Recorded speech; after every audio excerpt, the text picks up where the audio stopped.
एक दिन की बात है। भगवान शंकर जब जब चाहे तब तपस्या करने चले जाते थे। भगवान शंकर जब चाहते तब तप में लीन हो जाते। इधर माता पार्वती संकोची स्वभाव की माता पार्वती को लगता कि कहीं कोई भी गुफा पर प्रवेश न कर जाए, इसके लिए दरवाजे पर रक्षक होना चाहिए। तो जानते हो माता पार्वती ने कार्तिकेय जी को दरवाजे पर बैठाया कि कार्तिक तुम दरवाजे पर द्वारपाल के रूप में नियुक्त रहो और कोई भी प्रवेश ना कर पाए मेरी अनुमति के बगैर। श्री कार्तिकेय जी दरवाजे पर बैठे और उस दिन भगवान शंकर आ गए। कार्तिक को लगा ये हमारे पिता हैं, घर के भीतर जा सकते हैं।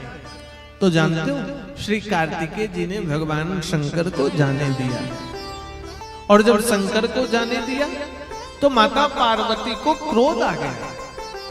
ये कैसा पुत्र है जो मेरी बात नहीं मानता, जिस पुत्र को मैंने कहा मेरी अनुमति के बगैर कोई ना आए। कार्तिक को बुलाया, कार्तिक को कहा कार्तिक मैंने तुझे कहा ना मेरी अनुमति के बगैर कोई गुफा पर प्रवेश ना करे, तुमने उसे कैसे आने दिया। कार्तिक ने कहा ये पिता है। भगवती ने कहा भले ही पिता हो लेकिन पिता से बड़ी माँ होती है। तो कार्तिक भगवान ने कह दिया माँ आप हमारी माता हैं, लेकिन आपके कोख से मेरा जन्म तो हुआ नहीं, मैं आपके कोख से कहां आया। उस दिन माता पार्वती को ऐसा लगा कि ये पुत्र मेरा नहीं है, इस कारण ऐसा बोल रहा है।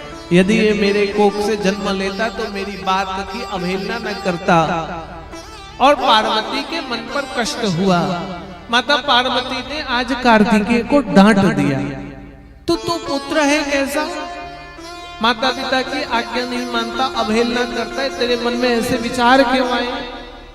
थोड़ा जोर से डांटा तो कार्तिक भगवान गुस्सा होकर वहां से प्रस्थान कर गए, उस भूमि से चले गए। और उस भूमि से जाकर के जानते वो कहां बैठे, कैलाश पर्वत का त्याग करके आंध्र प्रदेश में श्री शैलम पे जाकर के भगवान कार्तिकेय बैठ गए। श्री शैलम श्री शैल मल्लिकार्जुनम, द्वादश ज्योतिर्लिंग में एक ज्योतिर्लिंग है श्री शैलम।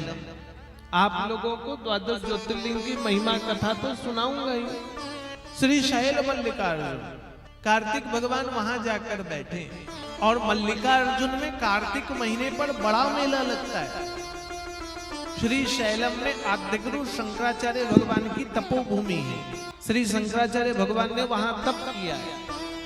जंगल के बीच पर बसा हुआ है श्री शैलम, प्राचीन मंदिर।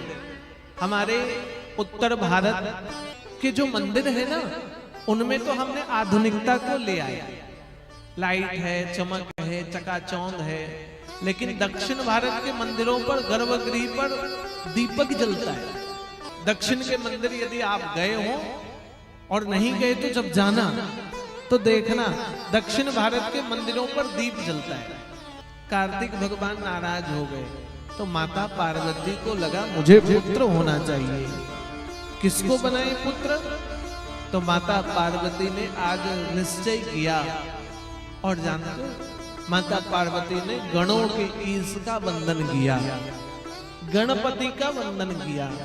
माता पार्वती ने गणेश का स्मरण किया, गजानंद का स्मरण किया, गणराज का स्मरण किया, गणों के देव का स्मरण किया और गणों के अधिपति देव का स्मरण किया। तो गणराज प्रकट हुए और माता पार्वती ने कहा प्रभु मुझे आप जैसा पुत्र चाहिए, आप गणों के अधिपति हैं। तो गणों के अधिपति ने कहा मुझ जैसा पुत्र, मैं ही पुत्र बनकर के आपके यहाँ आऊंगा। तो भगवती जगदम्बा ने अपने मल का मंथन करना आरंभ किया, देह का मंथन किया कि गर्भ से पुत्र तो नहीं प्रकट हो सकता, देह से। तो भगवान शिव की कृपा से माता पार्वती ने शरीर का मंथन किया और उस मंथन से प्रकट किया एक सुंदर सा बालक, गोल मटोल मोटा, नाम लंबोदर पड़ गया। जिसका उदर लंबा हो, लंबोदर पड़ा, वो कहलाए भगवान लंबोदर हो गए। पार्वती नंदन हो गए, भगवान के पुत्र हुए और माता पार्वती ने आज दरवाजे पर बैठाया। कथा आप सबके स्मरण पर है ये, और कहा कोई भी प्रवेश ना कर पाए। लंबे काल के बाद भगवान शिव आए और भगवान शिव से श्री गणेश की बाती हुई। नंदीश्वर आए, भगवान के पार्षद आए समझाने। भीषण युद्ध हुआ भगवान के पार्षदों के साथ, और जब भीषण युद्ध हुआ तो भगवान शंकर स्वयं क्रोधित होकर आए। जानते हो बंधुओं, भगवान शंकर क्रोध में आए। नंदी ने कहा प्रभु ये बालक बड़ा मूढ़ है, अज्ञानी है, युद्ध कर रहा है, हमारी बातें नहीं मानता है, आपकी महिमा को नहीं जानता है, पार्वती का पुत्र कहता है। भगवान शंकर ने कहा ऐसा पुत्र किस काम का जो माता पिता की बातें न माने, माता पिता की अवहेलना करे। तो जानते हो भगवान शंकर ने अपना अस्त्र उठाया, त्रिशूल, और छोटे से पुत्र की तरफ चलाया। मस्तक जैसे ही कटा तो वो बालक ने आवाज लगाया मां करके। माता पार्वती अंदर थी, गर्भ से दौड़ करके आई तो देखा उनके पुत्र का मस्तक कटा हुआ है। क्रोधित हो गई जगदम्बा। वो पार्वती जो सुशीला है, उन्होंने भद्रकाली का रूप धारण कर लिया, अष्टभुजा धारण कर लिया, कुपित हो गई, क्रोध में मानो सकल सृष्टि का अंत कर देंगी। माता पार्वती के क्रोध को देखकर देवता भयभीत हो गए। भगवान शंकर क्रोध शांत करने लगे। माता तो कहने लग गई मैं जगत जननी हूँ, यदि मेरा पुत्र नहीं बचा तो आज संपूर्ण संसार का मैं अंत कर दूंगी। मेरे पुत्र की रक्षा हो, मेरे पुत्र की रक्षा होनी चाहिए किसी न किसी माध्यम से। तो देवों ने आपस पर चर्चा की क्या किया जाए, कैसे किया जाए।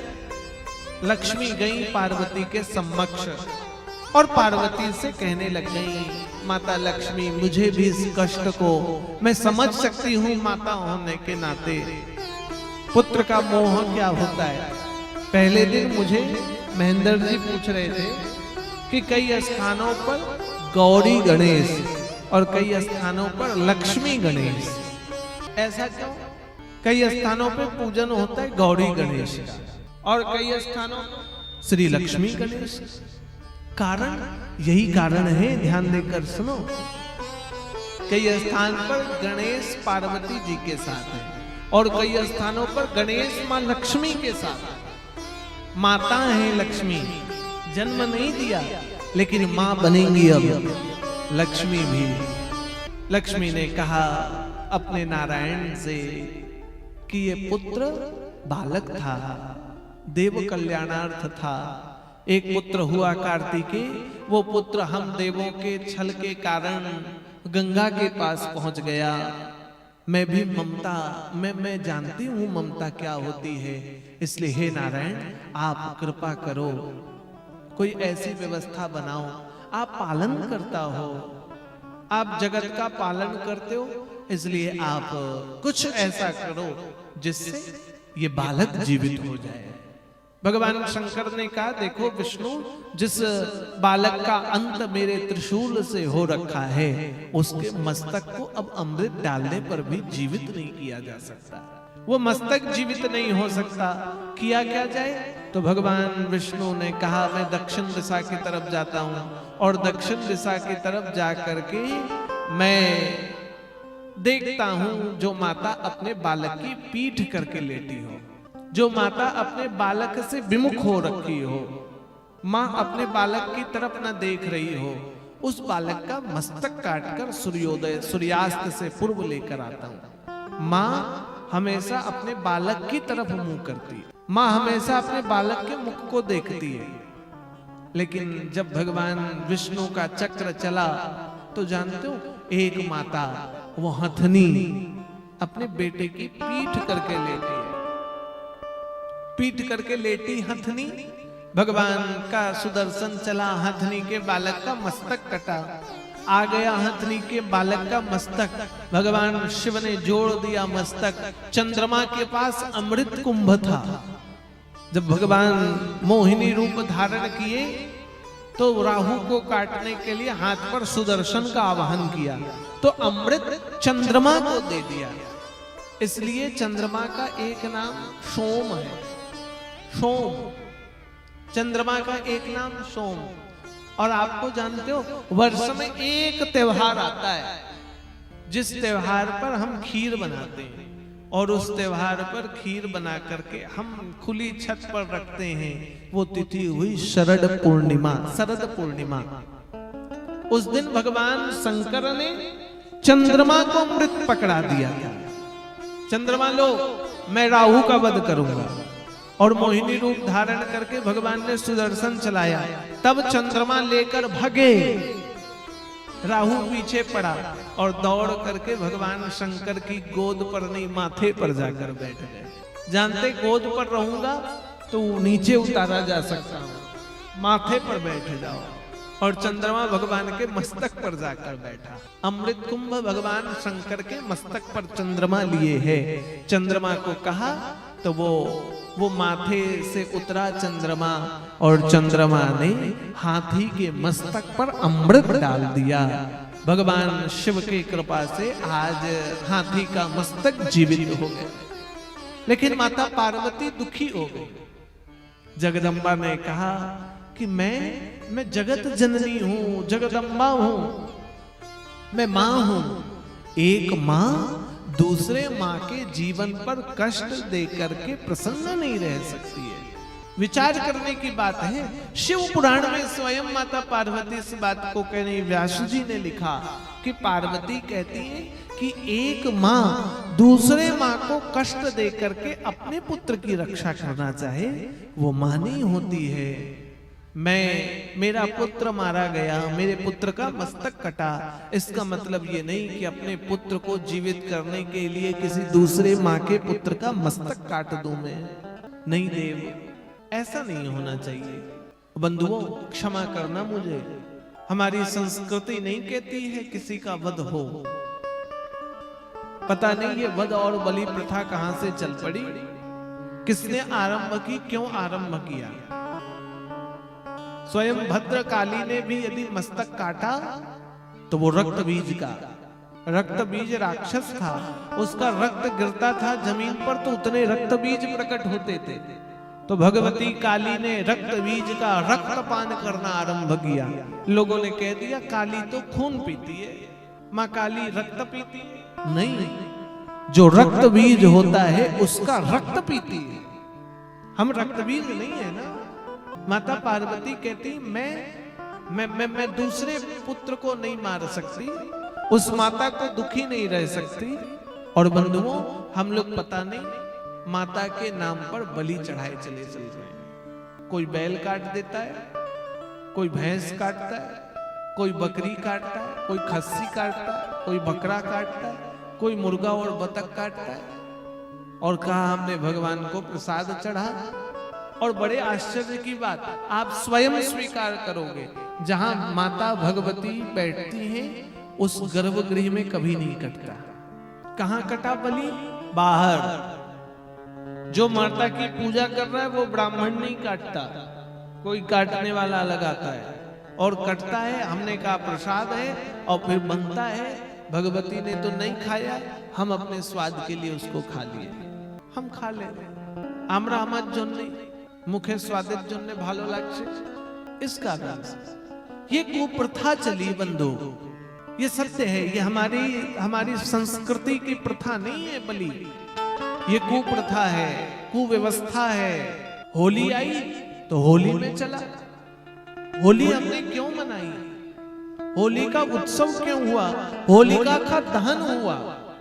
होलिका दहन हुआ तो हम उत्सव मनाए। होलिका मरी, उसका उत्सव हुआ। लेकिन हमने होलिका मरी नहीं, हम तो होली में और राक्षस बन गए। लोगों ने कहा होली खाबो नहीं, कखन खाबो? वो पूर्णिमा, दोल पूर्णिमा लोगों ने कहा, वो कीर्तन का समय, भजन का समय, जब भक्त प्रहलाद को होलिका लेकर के बैठी तो बंधु लोग कीर्तन करे, भगवान का आवाहन किया, प्रभु रक्षा करो श्री हरि का। इसलिए वो काल दोल पूर्णिमा कहलाई। भगवान श्री चैतन्य महाप्रभु की कृपा और रक्षा मानो जिन्होंने इन क्षेत्रों पर ऐसा प्रचार करके उस समय भगवान का नाम कीर्तन बचाकर रखा। मैंने देखा गांव-गांव में दोल पूर्णिमा के रूप में वैष्णव आदि जो जुड़े हैं, वहां से जो विचारक हैं चैतन्य महाप्रभु के, गांव-गांव में जो छोटे-छोटे मंडप बनाए गए, हरि मंडप, वहां उस दिन कीर्तन चलता है। जो अपने आप को वैष्णव मानते, कंठीधारी मानते, मस्तक पर तिलक लगाते, वो उत्सव करते हैं। और एक वो हैं जो होलिका के लोग हैं, वो मांस मुर्गा खाकर दारू पीकर मस्त नाली में गिरे पड़े रहते हैं। इतना अंतर है। हमारी संस्कृति बलि प्रथा की तरफ नहीं थी। माता पार्वती ने यहां कहा है रुद्र संहिता पर, कुमार खंड पर, बंधुओं, माता पार्वती कह रही हैं कि मैं अपने उस पुत्र का जीवन नहीं चाहती जब किसी दूसरे मां को दुख पहुंचा दिया जाए। वो 15वें अध्याय पर भगवान शिव पुराण में रुद्र संहिता के कुमार खंड पर कहती हैं कि मैं अपने पुत्र का वध हो गया, उससे मैं प्रसन्न हूं, मैं दूसरी माता को दुखी नहीं रख सकती। भगवान शंकर ने कहा देखो पार्वती, वो जो गज था वो श्रापित हुआ। कैसा श्राप? तो कथा सुनाई बंधुओं। एक बार ऋषि दुर्वासा भगवान श्री हरि नारायण से मिलने गए। बिल्कुल प्रेम और ध्यान से सुनो। ऋषि दुर्वासा जब बड़े प्रेम के साथ वहां गए ना बंधु, तो भगवान नारायण ने अपने गले की पुष्पों की माला ऋषि दुर्वासा को दी।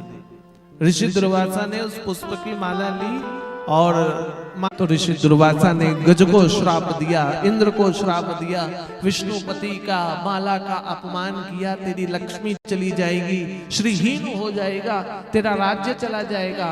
और गज तू अभिमानी, मस्तक पर माला न रखकर जमीन पर फेंका, तेरा तो मस्तक कट जाएगा। उस श्राप के कारण आज वो ऐरावत पुराने पूर्व कल्प की कथा बना, वो गज का पुत्र, वो हथनी का पुत्र बना जिसका आज मस्तक कटा। वो गज मुक्त हुआ और वो माथा सुरक्षित हुआ। माथा भगवान गणेश के माथे पर लगा। पार्वती कहने लग गई फिर भी ये सुंदर तो है नहीं, मेरा बालक इतना सुंदर था, कौन इससे विवाह करेगा, कौन इसका मुख देखेगा। लक्ष्मी ने कहा चिंता न करो, इसका विवाह श्रेष्ठ कन्या से होगा। मैं आशीर्वाद देती हूँ, इनका विवाह रिद्धि सिद्धि से होगा, शुभ और लाभ जैसे पुत्र होंगे इसके। गणेश आज से केवल आपका नहीं, पार्वती मेरा भी पुत्र कहलाएगा। तब से लक्ष्मी के भी पुत्र गणेश हो गए। तब से इसलिए कई स्थानों पर लक्ष्मी गणेश और कई स्थानों पे गौरी गणेश। जहां लक्ष्मी गणेश की पूजा होती है वहां रिद्धि सिद्धि और शुभ के साथ लाभ ये आते हैं।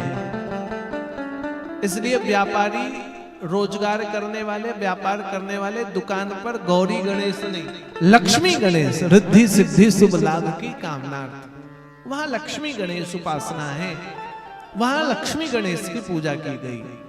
और माता पार्वती ने कहा रिद्धि सिद्धि आ भी जाएगी तो क्या होगा। तो देवों ने कहा हम इन्हें प्रथम पूजा का अधिकारी बनाते हैं। भगवान शंकर ने कहा आज से ये गणों के अधिपति होंगे, इसलिए आज से इनका नाम गणेश होगा। ये गणपति होंगे, ये गणराज होंगे, गणों के अधिपति। 3 गण, देवगण, राक्षसगण और मनुष्यगण, ये भगवान शिव के 3 गण हैं बंधुओं। देव, राक्षस और मनुष्य, इन तीनों गणों के जो अधिपति हैं वो भगवान गणेश हैं। इसलिए प्रथम पूजा के अधिकारी होने के नाते भगवान गणेश श्रेष्ठ हुए। सब देवों ने एक स्वर में भगवान गणेश को प्रथम पूजा का अधिकारी मान लिया। सब लोगों ने भगवान गणेश को एक स्वर में प्रथम पूजा के अधिकारी के रूप में बना दिया। ये सब भोलेनाथ की कृपा से है, भोलेनाथ की दया और लीला से है। इसलिए भोलेनाथ से निराला कोई और हो ही नहीं सकता है। भगवान शिव की कृपा से वो श्री गणेश जी, लंबोदर, गजानंद, गणपति, गणराज, गणईश प्रथम पूजा के अधिकारी हो गए। माथा लंबे सूंड वाला, मोटे पेट वाले, लड्डू का भक्षण करने वाले भगवान शिव के 2 पुत्र हुए। और ये सब भगवान शिव की लीला कृपा से है। आओ भगवान शिव का स्मरण करते हुए फिर धीरे धीरे कथा आगे ले चलते हैं। भगवान के पुत्रों का विवाह कराते हैं और कथा को विश्राम की तरफ ले चलते हैं। भोलेनाथ से निराला, गोरेनाथ से निराला कोई और नहीं। भोलेनाथ से निराला, गोरेनाथ से निराला कोई और नहीं। भोलेनाथ से निराला, गोरेनाथ से निराला कोई और नहीं।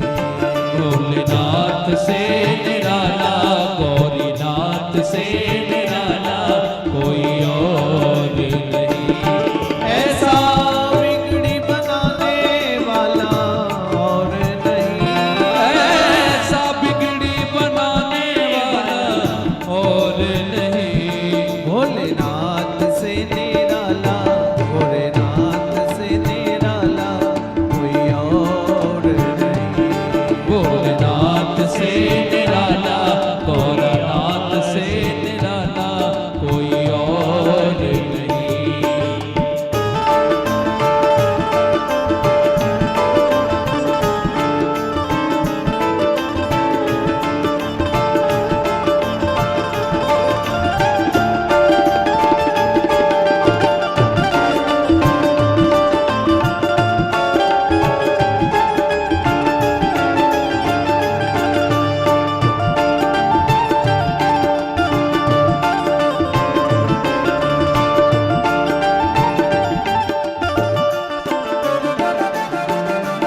उनका डमरू डम डम बोले, अगम निगम के भेद खोले। उनका डमरू डम डम बोले, अगम निगम के भेद खोले। उनका डमरू डम डम बोले, अगम निगम के भेद खोले। उनका डमरू डम डम बोले, अगम निगम के भेद खोले। ऐसा भक्त करम वाला कोई और नहीं। ऐसा भक्तों का रखवाला कोई और नहीं। भोलेनाथ से निराला, गोरेनाथ से निराला कोई और नहीं। भोलेनाथ से निराला, गौरीनाथ से निराला कोई और नहीं। प्रेम से गाइए।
स्वामी क्यों बिसराया, तुमने जग का कष्ट मिटाया, मुझको स्वामी क्यों बिसराया। तुमने जग का कष्ट मिटाया, मुझको स्वामी क्यों बिसराया। ओ ऐसा बचाने वाला और नहीं, सबको ऐसा बचाने वाला और नहीं।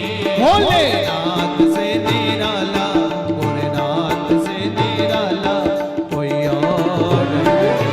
भोलेनाथ से निराला, भोलेनाथ से निराला कोई और नहीं। भोलेनाथ से निराला, भोलेनाथ से निराला कोई और नहीं। भोलेनाथ से निराला, भोलेनाथ से निराला कोई और नहीं। भोलेनाथ से निराला, भोलेनाथ से निराला कोई और नहीं। भोलेनाथ से निराला, भोलेनाथ से निराला कोई और नहीं। भोलेनाथ से निराला, से निराला कोई और नहीं।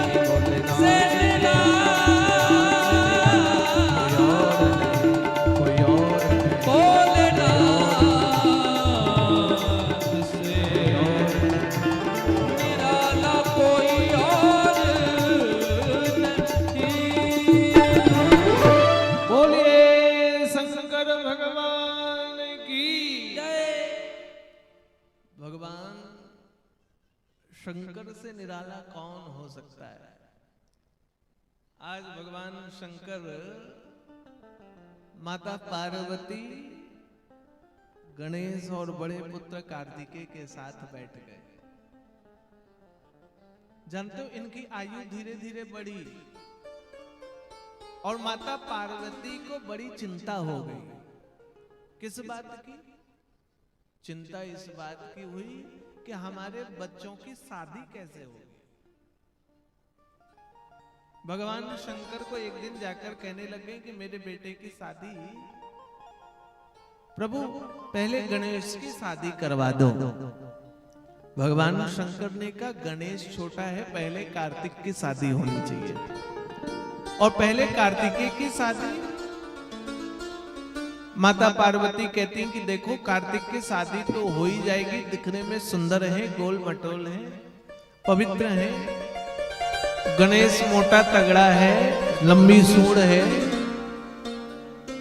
शादी गणेश की पहले हो जाए, कार्तिक के लिए विवाह का प्रस्ताव तो आ ही जाएगा। और जानते हो श्री गणेश जी की शादी के लिए प्रस्ताव रखे पार्वती जी और कार्तिक के विवाह का प्रस्ताव रखते हैं भगवान शंकर। किसका विवाह हो, किसका विवाह हो, किसका विवाह हो। दोनों जब एक दूसरे का पक्ष रखने लग गए तो भगवान शंकर ने कहा देखो विवाह तो एक का ही हो सकता है, किंतु पहले किसका हो, किसका विवाह प्रथम किया जाए, किसके विवाह का चिंतन पहले किया जाए। तो कहने लग गए देखो विवाह तो उसका होता है जो योग्य हो जाए। योग्य हुआ है, कौन योग्य हुआ, कैसे योग्य हुआ, कैसे पता चलेगा। हम कैसे जाने कि गणेश योग्य हैं कि पाप कार्तिकेय योग्य हैं। बुद्धि किसकी तेज है। अब मान लो उम्र बढ़ गई, उम्र तो ज्यादा हो गई, शादी के योग्य हो गया, लेकिन उसकी बुद्धि 2 साल के बच्चे जैसे रही तो शादी होगा क्या? हाँ कि ना। यदि आदमी 25 साल का हो गया, 26 का हो गया और बुद्धि 2 साल के बच्चे जैसे रह गई, शादी होगा? हाँ कि ना। माँ बोल छो के ना हो जाए ना। और लड़का 16 साल का हो, बुद्धि 35 साल के जैसे हो गई हो, तो माता पिता सोचते हैं जल्दी करो, जल्दी करो, अब कर देना चाहिए शादी, नाले गंडगोल कर देवे कलयुग। तो किसका विवाह पहले किया जाए, कौन योग्य हो गया है, कैसे विचार किया जाए। बुद्धि है, नहीं है, अल्प बुद्धि है। तो भगवान शंकर ने आज गणेश और कार्तिकेय दोनों को बुलाया। भगवान शंकर गणेश कार्तिकेय दोनों को बुलाए। उस जगह पर देवर्षि नारद भी बंधु खड़े थे और नारद जी को सारी बात कही। नारद जी ने कहा देखो, बल और बुद्धि जो जिसके पास दोनों हो उसका विवाह पहले हो। बुद्धि हो गई, बली नहीं है। मान लो बुद्धि तेज है और लड़का बेड पे है, बीमार है, उठ के बैठ ही नहीं सकता, उसकी भी शादी कैसे होगी? कभी उठ बैठ नहीं सकता, चल फिर नहीं सकता, खा पी नहीं सकता, दिमाग है केवल। नारद जी ने कहा बल और बुद्धि दोनों हो, परीक्षण कैसे किया जाए? तो देवर्षि नारद ने कहा पृथ्वी की जो एक परिक्रमा लगाकर आ जाए उसका विवाह पहले हो। बंधु जानते हो, कार्तिकेय जी तो मोर पर बैठे और फुर्र से उड़ गए। कार्तिकेय जी मोर की सवारी करते हैं। हमारे गणेश जी अभी मोटे तगड़े थोड़े कम लग रहे हैं। बाबू भाई ने पेट पे कपड़ा कम लगाया लगता है। यद्यपि गणेश जी तो मोटे तगड़े लंबोदर। परसों हमारे पास वो आए थे किरीट जी। किरीट जी ने कहा स्वामी जी सब कुछ बढ़िया है, प्रसून जी को एक दिन गणेश जी बनाइए। प्रसून जी बोले प्रसून जी बढ़िया दिखते हैं, उनका पेट भी है। अब प्रसून जी को गणेश जी बनाया जाए तब तो भैया भोलेनाथ हमको शैलेंद्र जी को बनवाना पड़ेगा। शैलेंद्र जी जब बनेंगे शंकर जी, अब मान लो शंकर जी छोटे हो गए और गणेश जी मोटे तगड़े हो गए तो भी थोड़ा। भगवान गणेश जी मोटे तगड़े हुए और ऐसे मोटे तगड़े गणेश जी 4 सीढ़ी चढ़े और 4 सीढ़ी चलते ही गणेश जी भैया श्वास फूलने लग गई उनके। मोटापा है गणेश जी को। और पार्वती जी को बड़ी चिंता हो गई। पार्वती जी सोच ली कि अब क्या करेगा ये 2 कदम चलता बैठता, 2 कदम चलता फिर बैठता, फिर 4 कदम चलता बैठता, ये पृथ्वी की परिक्रमा लगाकर आ पाएगा? न इसके पास बुद्धि होगी न बल होगा, किया क्या जाए? तो माता पार्वती ने श्री नारद जी को इशारा किया कि प्रभु आप ही कुछ कृपा करो, आपके बगैर कृपा के संभव नहीं हो सकता, आप कृपा करोगे तभी। और जानते हो भगवान गणेश को मंत्र दिया नारद जी ने। नारद कौन है? तो गुरु है। और नारद जी ने कहा गणेश को कि गणेश माता पिता ही स्वयं पृथ्वी है, पृथ्वी रचना करती है और पुत्र की रचना माता पिता करते हैं। भगवान शंकर और पार्वती स्वयं धरती हैं। माता गौरा है, गौ रूप है और गाय का रूप धरती, गौ रूप धरी, धेन रूप धरी, हृदय विचारी, गई जहां सुर नर मुनि झारी, वहां गई पार्वती गाय का रूप धारण करके। इसलिए आप भगवान शिव और पार्वती की परिक्रमा लगा लोगे तो उसी से पृथ्वी परिक्रमा पूरी हो जाएगी। और जानते हो भगवान गणेश उठे और धुमुक धुमुक करके चलने लगे। भगवान शिव और पार्वती की 3 परिक्रमा पूरी की। भगवान शिव ने पूछा ये क्या हुआ? तो गणेश जी कहते हैं प्रभु आप और माता की परिक्रमा ही पृथ्वी की परिक्रमा है। भगवान शंकर ने कहा तू बल और बुद्धि दोनों का ज्ञाता है, शरीर से बल और दिमाग से बुद्धि है, इसलिए प्रथम विवाह तो तेरा ही होगा। कार्तिक भगवान दौड़ करके आए पृथ्वी की पूरी परिक्रमा लगा करके, और पूरी परिक्रमा लगाकर आए। देखा यहाँ तो शादी के कार्ड छप गए गणेश जी के नाम के। कार्ड तो गणेश जी की तैयारी है, वो लिखा हुआ है वेलकम पर। कार्डों पर लिख देते ना लड़के और लड़की का नाम। कार्तिक जी सोचने लगे हमारा विवाह। तो फिर कार्तिकेय जी को पता चला, कार्तिकेय जी को पता चला कि भगवान और माता की परिक्रमा लगा ली।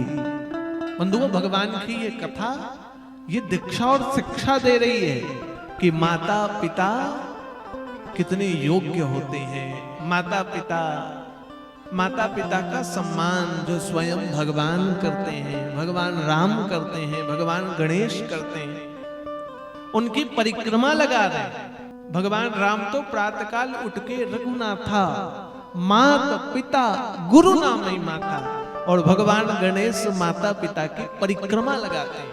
भगवान गणेश वो हैं जो माता का साथ कभी नहीं छोड़े, इसलिए गणेश जी के नाम के आगे गौरी शब्द जुड़ा, गौरी फिर गणेश। गणेश जी ने सदैव अपनी माता को आगे रखा, गौरी गणेश, इसलिए लक्ष्मी गणेश, गणेश लक्ष्मी नहीं, गणेश गौरा नहीं, गौरी गणेश हुए।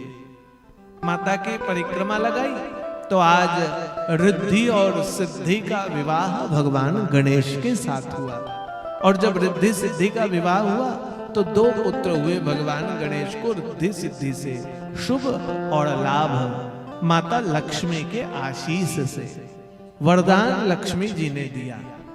इस कारण से लक्ष्मी के भी पुत्र कहलाए गणेश जी।